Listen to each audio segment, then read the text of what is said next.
Teachers academy के संस्थान पर मैं हूं सुचित सिंह। जैसा कि जानते हैं, सुबह होते ही जो शिक्षक संबंधी प्रमुख खबरें होती हैं वो हम आपके सामने लेके आते हैं। आज चूँकि टाइम पे नहीं हो पाया, बारिश की वजह से, बहुत बारिश हो रही है प्रयागराज में, शायद आपके यहाँ भी हो रही होगी।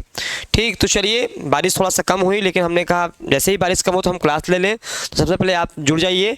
जुड़ने से पहले थोड़ा सा जुड़ जाइए, फिर मैं चर्चा करना शुरू करूँ। चलिए, आज क्या मुख्य रहने वाला है, तो सबसे पहले हम आपको बता दें, हमारे यहाँ कोर्स ऑफ द डे चलता है। कोर्स ऑफ द डे मतलब यह होता है कि हर टीचर अपने विषय में कुछ न कुछ छूट देता है। तो आज क्या छूट है आपके लिए, क्या बेहतरीन ऑफर है, वो मैं देखूंगा।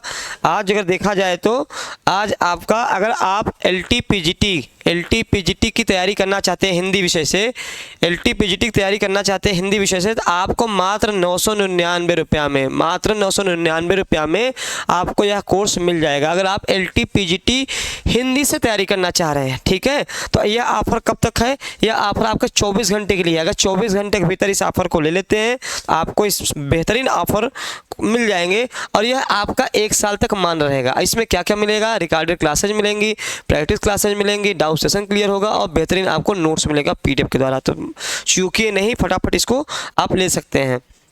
हमारे यहाँ स्वतंत्रता बैच, नया बैच लॉन्च हुआ है। इसमें सारे कोर्स चल रहे हैं, TGT PGT LT, Haryana assistant professor, BPSC 4.0, MP वर्ग 2 मेंस, सब कोर्स इसमें आपके चल रहे हैं। आप किसी भी कोर्स में जुड़ना चाहते हैं तो आप जुड़ सकते हैं। ये हमारा स्कैनर है। स्कैनर के मतलब आप जब किसी टीचर से जुड़ना चाहते हैं तो आप स्कैन कर लेंगे तो जो भी विषय तैयारी कर रहे हैं आप सीधे उनसे जुड़ सकते हैं। उनसे जुड़ने का फ़ायदा क्या होगा मैं अभी बता रहा हूँ। अगर मान लीजिए आप नहीं एडमिशन लेना चाह रहे हैं कि सर हम अपने से पढ़ रहे हैं, कोई दिक्कत तो नहीं, कोई दिक्कत नहीं, आप अपने से भी तैयारी कर सकते हो। यहाँ पे आपके लिए एक बैच है, एकलव्य बैच। एकलव्य बैच क्या है? यह फ्री ऑफ कास्ट, निःशुल्क है। इसमें आपको 10 मॉडल टेस्ट पेपर मिलेंगे। ये केवल आपको इसमें फ़ोन करना होगा। फ़ोन किस पे करना होगा? 96 28 95 92 37 पे कॉल करना होगा। जैसे ही कॉल करेंगे आप वो नंबर वहाँ पे जोड़ दिया जाएगा। आप जिस भी विषय तैयारी कर रहे हैं आपको वो मॉडल टेस्ट पेपर मिल जाएगा। हमारे यहाँ सारे कोर्सेज हैं, देख सकते हैं। TGT PGT LT GIC DSSB GDC UK LT सारे कोर्सेज आपके अवेलेबल हैं। आप देख सकते हैं जो भी कोर्स से अगर जुड़ना चाह रहे हो आप तो। हाँ, ये मैंने कहा व्हाट्सअप स्कैनर है। ये देखिए, ये स्कैनर है। ये क्या होगा इससे यह होगा कि जैसे आप हिंदी से तैयारी कर रहे हो, आपको सर से मिलना, कुछ पूछना है, ऑनलाइन में संभव नहीं है, तो आप जैसे ही इसको स्कैन कर दोगे तो जो भी हिंदी से तैयारी कर रहा होगा तो डेली क्लासेज नोट्स पे बात कर सकते हैं, वैकेंसी अपडेट फॉर न्यूज़ के लिए बात कर सकते हैं, इंपॉर्टेंट क्वेश्चन फॉर एग्जाम के लिए बात कर सकते हैं और सिलेबस डिस्कशन कर सकते हैं। ऐसे हर एक टीचर का स्कैन है। आप देख सकते हैं मैथ का BM सर हैं और बॉटनी का सुमन सर हैं और फिजिकल एजुकेशन का रोहित सर हैं और फिजिक्स का मुस्तफ़ा सर हैं और आर्ट का पाठक सर हैं और इंग्लिश का BK सर हैं, हिस्ट्री का पाठक सर हैं, कॉमर्स का अमिताभ सर हैं और पॉलिटिकल साइंस का सत्या सर हैं और केमिस्ट्री का आपका महेश सर हैं और जूलॉजी का सिन्हा सर हैं और एजुकेशन का सरिता मैम है। ठीक, ये आपका हो गया। तो चलिए कुछ महत्वपूर्ण खबरों पे आते हैं जिसके लिए हम आए हैं। ये थोड़ा सा कोर्स की आपको जानकारी थी। महत्वपूर्ण खबर क्या है? जो UP TGT PGT और असिस्टेंट प्रोफेसर की तैयारी कर रहे होंगे उनके लिए बहुत बड़ी खबर यह है कि देवेंद्र प्रताप सिंह शिक्षा सेवा चयन आयोग के नए परीक्षा नियंत्रक होंगे। जैसा कि अभी हम लोग जब आयोग पे गए थे मिलने, उनसे सचिव जी से मिलने गए थे, उन्होंने ये बात कही थी मात्र 1 हफ्ते के अंदर आपका परीक्षा नियंत्रक आ जाएंगे। सच में वही हुआ, सच में वही हुआ, क्योंकि काम अब मुझे लग गया है कि अभी तक लग रहा था काम बहुत स्लो चल रहा है, मुझे लगता है कि अब काम बहुत तेज़ी से चल रहा है। अब जो है अब मात्र 4 उप सचिव बाकी हैं, 4 उप सचिव बाकी हैं। ये भी आपको इसी हफ्ते देखने को मिल जाएंगे। 4 उप सचिव भी देखने को आपको मिल जाएंगे। तब इसका मतलब होगा पूरा जो है आपके जो आयोग में जितने सदस्य होते हैं, उप सचिव होते हैं, जिनकी जरूरत पड़ती है वो सब आपके आ जाएंगे। तो अब इनके आने से जो है देवेंद्र सिंह शिक्षा सेवन आयोग के जो परीक्षा नियंत्रक है, इनके आ जाने से काम में बहुत तेजी आएगी। तो मुझे लगता है कि पेपर का डेट भी अनाउंस जल्दी ही होने वाला है। अब आप लोग गंभीरता से लें इस विषय को, नहीं तो अगर लगेगा कोचिंग वाले बेवकूफ़ बना रहे हैं, कोर्स बेच रहे हैं, ऐसा है वैसा है, तो फिर आप अपने पैर पे कुल्हाड़ी मार रहे हैं। ठीक, हमारा काम है केवल इन्फॉर्मेशन देना, जो इन्फॉर्मेशन आयोग से निकल के आती है। ठीक, चलिए अब आगे पढ़ते हैं कुछ मुख्य खबर पे। बेसिक शिक्षा के 1500 पदों पर जल्द होगी भर्ती। अब ये कहाँ की खबर है? एक सुनहरा मौका आपके पास और है टीचर बनने का। आपका यह खबर है उत्तराखंड का। प्रदेश में बेसिक शिक्षकों के रिक्त 1500 पदों पर नियुक्ति को काउंसलिंग का तीसरा चरण जल्द शुरू होगा। शिक्षा मंत्री डॉक्टर धन सिंह रावत के अनुसार इसके लिए काउंसलिंग की तारीख जल्द तय की जाएगी। बेसिक शिक्षा के 2900 से ज़्यादा रिक्त पदों में अब 1400 पदों पर चयन किया जा चुका है। बेसिक शिक्षक भर्ती के तहत अब 2 चरणों की काउंसलिंग हो चुकी है। 10 अगस्त को पहली काउंसलिंग और दूसरी काउंसलिंग 18 सितंबर को हुई थी। इसमें से 1028 अभ्यर्थियों का चयन हुआ था। 2 काउंसलिंग के बावजूद भी 50% पद अब भी खाली पड़े हैं। पहले चरण में चयनित अभ्यर्थियों को मुख्यमंत्री पुष्कर सिंह धामी ने नियुक्ति पत्र सौंपे थे। अब दूसरे चरण में चयनित अभ्यर्थियों को नियुक्ति पत्र दिए जा रहे हैं। बेसिक शिक्षा विभाग के एक वरिष्ठ अधिकारी ने बताया, अब तक ज्वाइन कर चुके सभी भर्तियों का ब्यौरा जुटाया जा रहा है। ठीक, अब तीसरी काउंसलिंग, तो बेसिक शिक्षा के 1500 पदों पर जल्द होगी भर्ती। काउंसलिंग की तारीख से तय करेगी सरकार। तो ये आपका क्या है? उत्तराखंड प्राथमिक शिक्षक भर्ती का है। तो वहाँ 1 से 8 तक, यहाँ ये कौन सा है? 1 से 8 तक का है। ठीक है, आप इसको देख सकते हैं। अगली खबर क्या है? दूसरे राज्य वाले भी कर सकेंगे यूपी में डीएलएड। अगर इस समय डीएलएड का फॉर्म भरा जा रहा है, मैंने बताया था, इस पर भी मैंने न्यूज़ बनाई थी। डीएलएड का फॉर्म भरा जा रहा है। अगर इसमें यह है कि जो भी स्टूडेंट ऐसे हैं जो अदर स्टेट के, जैसे मध्य प्रदेश के हैं, झारखंड के हैं, बिहार के हैं, उत्तराखंड के हैं, अगर वो यहाँ से डीएलएड करना चाह रहे हैं तो वो कर सकते हैं। आइए मैं पढ़ लूँ पूरा। क्या हो जाएगा? प्राथमिक शिक्षक भर्ती के लिए अनिवार्य डिप्लोमा एलिमेंट्री एजुकेशन डीएलएड प्रशिक्षण 2024 के लिए मंगलवार से ऑनलाइन आवेदन किए जाएंगे। मंगलवार से किया जाएगा। ठीक है, नियामक प्राधिकारी पीएनपी सचिव अनिल भूषण चतुर्वेदी ने पहले ही कार्यक्रम जारी कर दिया है।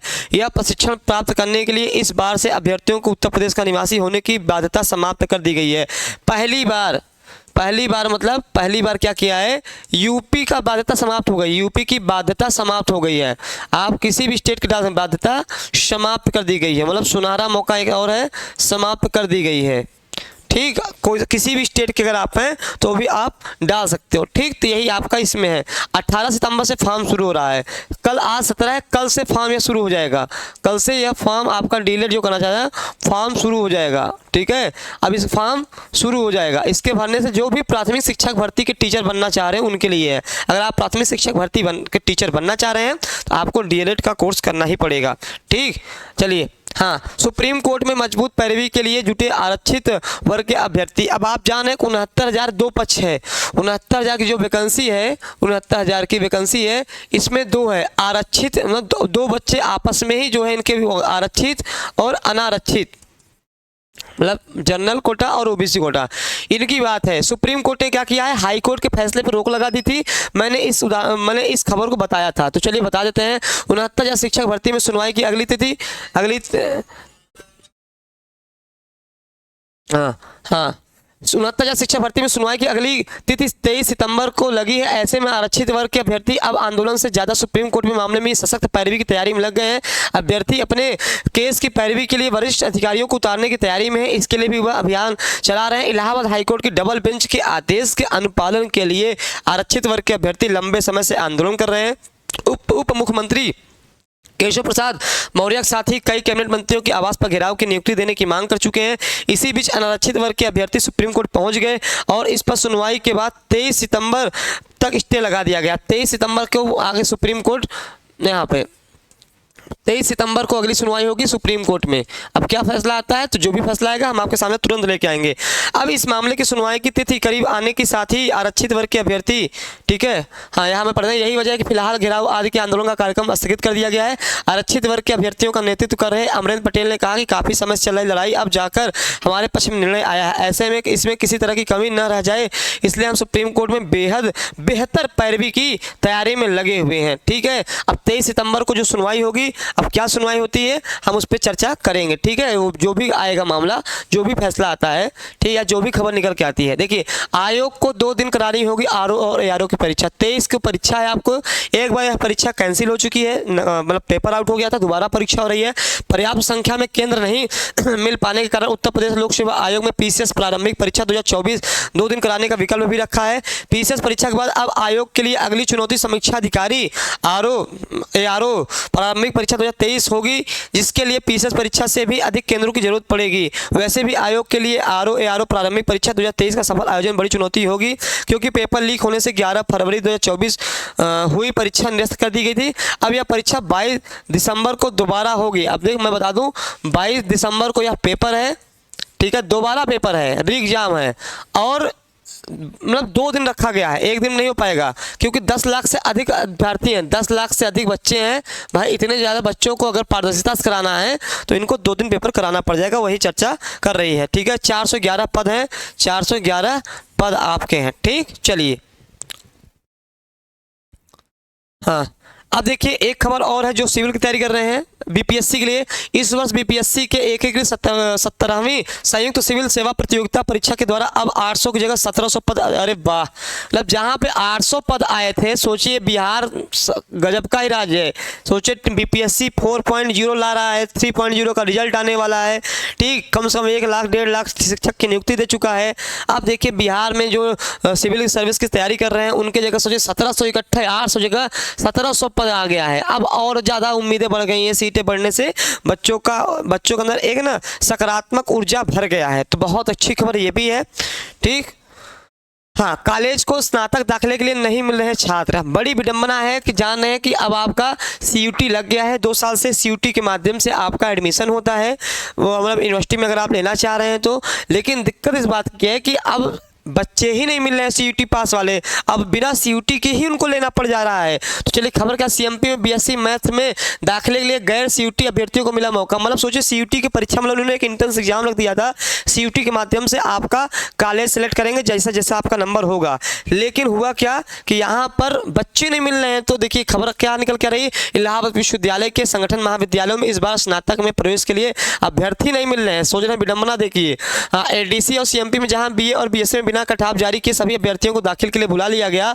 वहीं सीएमपी डिग्री कॉलेज में बीएससी मैथ के लिए 17 दिसंबर से गैर सेंट्रल यूनिवर्सिटी एंट्रेंस टेस्ट छात्राओं को मौका दिया जाएगा। ईश्वर डिग्री कॉलेज में बीए में एडमिशन के लिए गैर सीयूटी अभ्यर्थियों को पहले ही बुला लिया गया है। मतलब इलाहाबाद विश्वविद्यालय से संबंधित जितने भी कॉलेज हैं, एडीसी, सीएमपी, ईश्वर शरण, जितने भी ऐसे कॉलेज है ना, वहाँ पे सीयूटी वाले बच्चे मिल ही नहीं रहे जो सीयूटी भैया बुला रहे। भैया अगर आपने सीयूटी नहीं दिया हुआ है, केवल आपको एडमिशन लेना हो तो ऐसे ही चले आइए। ये यूनिवर्सिटी का स्तर हो गया, अब क्या ही इस पर चर्चा किया जाए। फिलहाल चलिए और खबर पे अगले आते हैं। शिक्षक भर्ती के लिए धरना दे रहे छात्र की हालत बिगड़ी। आप जान रहे हैं कि इस समय धरना प्रदर्शन बच्चों का बहुत ज़्यादा चल रहा है और यह धरना प्रदर्शन प्रयागराज में था। परिषदीय प्राथमिक स्कूलों में शिक्षक भर्ती शुरू करने की मांग को लेकर पत्थर गिरजाघर प्रयागराज ठीक स्थित धरना स्थल पर धरना दे रहे कौशाम्बी निवासी प्रतियोगी छात्र विनय सिंह की तबीयत सोमवार रात तकरीबन 8 बजे निकल गई। उसके साथ ही एम्बुलेंस से लेकर स्वरूप रानी नेहरू अस्पताल में पहुंचे, जहां डॉक्टरों ने जांच के बाद कमजोरी बताते हुए घर भेज दिया। देर रात तक विनय के माता पिता उसे लेकर घर चले गए। लगातार 12 दिन से धरने पर बैठे रजत सिंह ने बताया कि धरना स्थल पर तबीयत खराब होने पर प्रतियोगी छात्र को अस्पताल पहुंचाया गया है। अब देखिए ये जो है आपका धरना क्यों चल रहा है मैं बता दूं। मैंने क्या कहा, धरना डीएलएड में ही 69,000 का मतलब एक ही वैकेंसी के लिए कई प्रकार के धरने चल रहे हैं ठीक। एक धरना 69,000 का आरक्षित का चल रहा है, एक धरना चल रहा है कि वैकेंसी में और पद जोड़े जाएं, और धरना चल रहा है कि वैकेंसी को जल्द से जल्द घोषित किया जाए। तो धरना इस कारण से अलग अलग चल रहा है। अब देखिए एडेड विद्यालयों के 80,000 शिक्षकों के बकाया भुगतान की प्रक्रिया तेज। देखिए 80,000 शिक्षकों को ये अच्छी खबर है भाई, जो टीचर हैं जिनका अभी सैलरी नहीं आई थी उनके लिए अच्छी खबर है। विभाग की ओर से मंडल स्तर पर लगाया जाएगा शिविर। उत्तर प्रदेश अशासकीय सहायता प्राप्त एडेड माध्यमिक विद्यालयों के 80,000 से अधिक शिक्षकों पर बकाया भुगतान के लिए माध्यमिक शिक्षा विभाग मंडल स्तर पर शिविर लगाएंगे। इससे काफी समय से विभिन्न चीजों के भुगतान के लिए भटक रहे शिक्षकों को राहत मिलेगी ठीक। तो अब इनका जो है थोड़ा राहत मिल जाएगी।